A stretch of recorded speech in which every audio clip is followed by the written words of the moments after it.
பாவக்காயும் கடலை பருப்பும் போட்டு கொஞ்சம் கூட கசப்பே இல்லாமல் சூப்பரான டேஸ்ட்டில் பொரியல் எப்படி செய்யலாம் அப்படின்னு தான் பார்க்க போகிறோம். ரொம்ப ரொம்ப சூப்பரான டேஸ்ட்டில் இருக்கும். சின்ன குழந்தைங்க கூட ரொம்பவே விரும்பி சாப்பிடுவாங்க. இந்த பொரியல் எப்படி செய்யலாம் அப்படிங்கிறத பார்க்குறதுக்கு முன்னாடி ப்ளீஸ் அந்த லைக் பட்டனையும் பெல் ஐக்கானையும் கிளிக் பண்ணிட்டு போயிடுங்க. இப்போ வாங்க ரொம்பலாம் டைம் வேஸ்ட் பண்ணாமல் பாவக்காய் கடலை பருப்பு போட்ட பொரியல் எப்படி செய்யலாம் அப்படிங்கிறத பார்க்கலாம். நான் இன்னைக்கு ஒரு 1/4 கிலோ அளவுக்கு பாவக்காய் எடுத்து நடுவில் உள்ள விதையெல்லாம் கட் பண்ணிட்டு இந்த மாதிரி நல்லா பொடிசா கட் பண்ணி வச்சிருக்கேன். பொடிசா கட் பண்ணிட்டு நல்லா வாஷ் பண்ணியும் எடுத்து வச்சுக்கோங்க.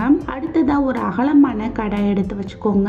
அதுல ஒரு 2 ஸ்பூன் அளவுக்கு எண்ணெய் சேர்த்துக்கலாம். எண்ணெய் நல்லா காஞ்சதும் இதுல 1 ஸ்பூன் ஜீரகம், 1 ஸ்பூன் கடுகு, 1 ஸ்பூன் உளுந்து, ஒரு 2 கிட்ட மிளகாய் வத்தல், ஒரு கொத்தளவு கிட்ட கருவேப்பிலை, அடுத்ததா ஒரு பெரிய சைஸ் அளவு வெங்காயத்தை எடுத்து நல்லா ஸ்லைஸா கட் பண்ணி வச்சிருக்கேன். அதையும் இதுல போட்டு அது கூட சேர்த்து நல்லா வதக்கி விட்டுக்கலாம். பொரியலை பொறுத்த வரைக்கும் வெங்காயம் நல்லா வதங்கணும் அப்படிங்கிற அவசியம் இல்லை. அதோட பச்சை வாசனை மட்டும் போனாலே போதும். பாருங்க இந்த அளவுக்கு இது நல்லா வதங்கி வந்த பிறகு இதுல ஒரு பெரிய சைஸ் அளவு தக்காளி பழமா எடுத்து கட் பண்ணி வச்சிருக்கேன். அதை இதுல சேர்த்துக்கலாம். அடுத்ததா அது கூடவே ஒரு ஸ்பூன் அளவுக்கு உப்பும் போட்டு இது எல்லாத்தையும் சேர்த்து நல்லா வதக்கி விட்டுக்கோங்க. பாருங்க சூப்பரா இது எல்லாமே சேர்ந்து நல்லா வதங்கி வந்துருச்சு. இந்த டைம்ல இதுல நம்ம கட் பண்ணி வச்சிருக்கிற பாவக்காய் இருக்குது இல்லையா, அதை எடுத்து இதுல போட்டு அந்த எண்ணெயிலே நல்லா வதக்கி விட்டுக்கலாம். பாவக்காயோட பச்சை வாசனை எல்லாம் போயிட்டு நல்லா வதங்கி வரட்டும். இப்ப பாருங்க சூப்பரா இது நல்லா வதங்கி வந்துட்டு இருக்குது. இந்த டைம்ல இது ஈக்குவல் பண்ணி விட்டுட்டு ஒரு 5 நிமிஷத்துக்கிட்ட மூடி வச்சிடலாம். இதோட பச்சை வாசனை எல்லாம் போயிட்டு நல்லா வதங்கி வரட்டும்.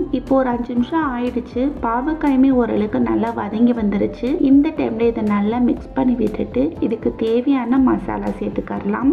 ஒரு ஸ்பூன் அளவுக்கு மஞ்சள் தூள், 1 ஸ்பூன் மிளகாய் தூள், 1 ஸ்பூன் சீரகத்தூள், அடுத்ததான் நான் இன்னைக்கு ஒரு 1/2 கப் அளவுக்கு கடலை பருப்பு எடுத்து நல்லா வாஷ் பண்ணிட்டு ஒரு மணி நேரம் நல்லா ஊற வச்சிருக்கேன். அந்த பருப்பை எடுத்து இதுல சேர்த்துக்கலாம். இப்போ இது எல்லாத்தையும் சேர்த்து நல்லா மிக்ஸ் பண்ணி விட்டுக்கோங்க. நம்ம போட்ட மசாலாவா இருக்கட்டும், கடலை பருப்பா இருக்கட்டும், இது எல்லாமே அந்த பாவக்காய் கூட நல்லா மிக்ஸ் ஆகி வரட்டும். பாருங்க சூப்பரா இது நல்லா மிக்ஸ் ஆகி வந்துருச்சு. இந்த டைம்ல இதுல ஒரு 1/2 லெமன் சைஸ் அளவுக்கு மட்டும் புளி எடுத்து கரைச்சி வச்சிருக்கேன். அதை எடுத்து இதுல சேர்த்துக்கலாம். அடுத்ததா அது கூடவே கொஞ்சமா தண்ணி ஊற்றி இது எல்லாமே சேர்ந்து நல்லா மிக்ஸ் பண்ணி விட்டுக்கலாம். தண்ணி ஓரளவுக்கு பார்த்து ஊற்றிக்கோங்க. பாவக்காவும் கடலை பருப்பும் நமக்கு நல்லா வெந்து வரணும். இப்போ இது எல்லாத்தையும் சேர்த்து நல்லா மிக்ஸ் பண்ணி விட்டுட்டு ஒரு 5 to 10 நிமிஷத்துக்கிட்ட நல்லா மூடி வச்சிருங்க. நம்ம ஊற்றின தண்ணி எல்லாம் நல்லா வத்திட்டு பாவக்காயுமே ஓரளவுக்கு நல்லா வெந்து வரட்டும். இப்போ ஒரு 10 நிமிஷத்துக்கிட்ட ஆயிடுச்சு.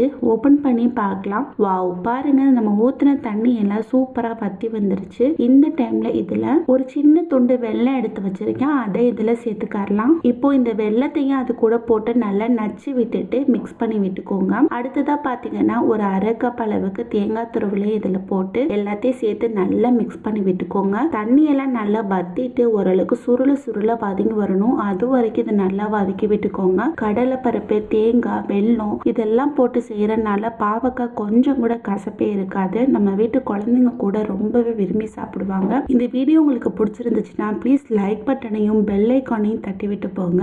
கண்டிப்பாக ட்ரை பண்ணி பார்த்துட்டு எப்படி இருந்தது அப்படிங்கிறது கமெண்ட் பாக்ஸில் கமெண்ட் பண்ணுங்கள்.